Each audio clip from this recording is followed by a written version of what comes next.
Please help me to reach 1,000 subscribers. I never imagined I would be the person who uncovered the kind of betrayal that rips the floor out from under you. For 7 years, I honestly believed my marriage was solid.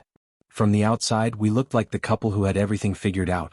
Friends praised our relationship, saying we were lucky that we had something real. And I believed them, mostly because I wanted to. I thought real love was meant to feel stable, predictable, comforting.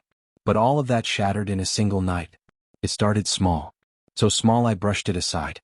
She began locking her phone, laughing at messages she wouldn't show me, working late more often than usual, putting extra effort into her appearance at strange times, especially when she knew I'd be around.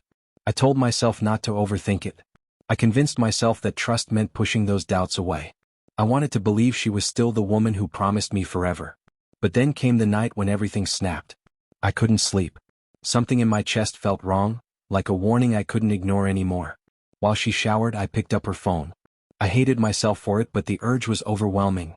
And within seconds I saw everything. Flirty messages, provocative photos, conversations that left zero room for misunderstanding. And worst of all, her explanation. She called it fun. Just fun. As if 7 years of marriage were some disposable background to her entertainment. My entire body went numb. I reread the messages over and over, hoping I misunderstood. But I didn't.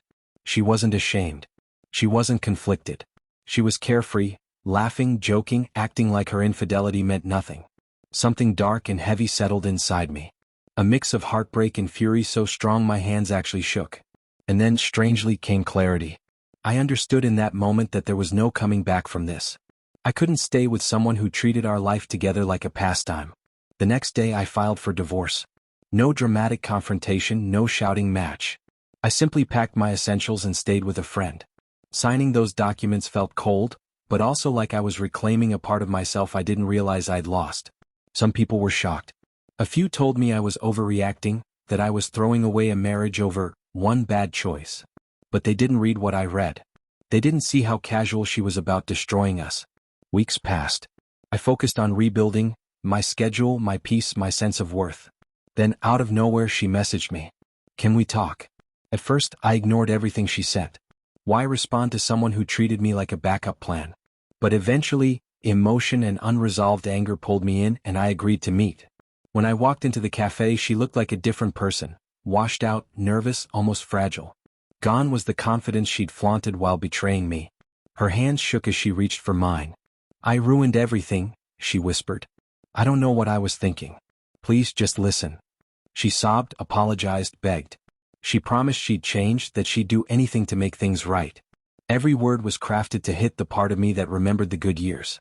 And for a few moments I felt a complicated swirl of emotions, anger, sadness, and a faint echo of old affection. But through all her tears, one phrase kept replaying in my mind. Just for fun. That careless dismissal had cut too deep. It wasn't something I could unhear or unfeel. So I told her calmly, "What you did broke something I can't repair. You didn't treat our marriage like it mattered. I can't pretend this didn't happen. I'm sorry, but this is the end." She broke down completely. Her crying filled the space between us, loud and desperate. She pleaded and promised and tried to grab onto anything she could. But my decision was already made. Self-respect isn't something you bargain away, not even for history, not even for love. I walked out of that cafe with a heavy heart, but also with a strange sense of liberation. It felt like stepping out of wreckage I had survived. Over time, life settled again. I rebuilt my routines. I learned to enjoy solitude, to trust myself, to move forward without clinging to the past. Slowly I realized something important. Some betrayals reveal who a person truly is. Some wounds don't heal the way you want them to. And some endings are actually beginnings in disguise. I didn't just lose a marriage, I found a version of myself I didn't know I'd been missing. For the first time in years, I felt free. Please help me to reach 1,000 subscribers.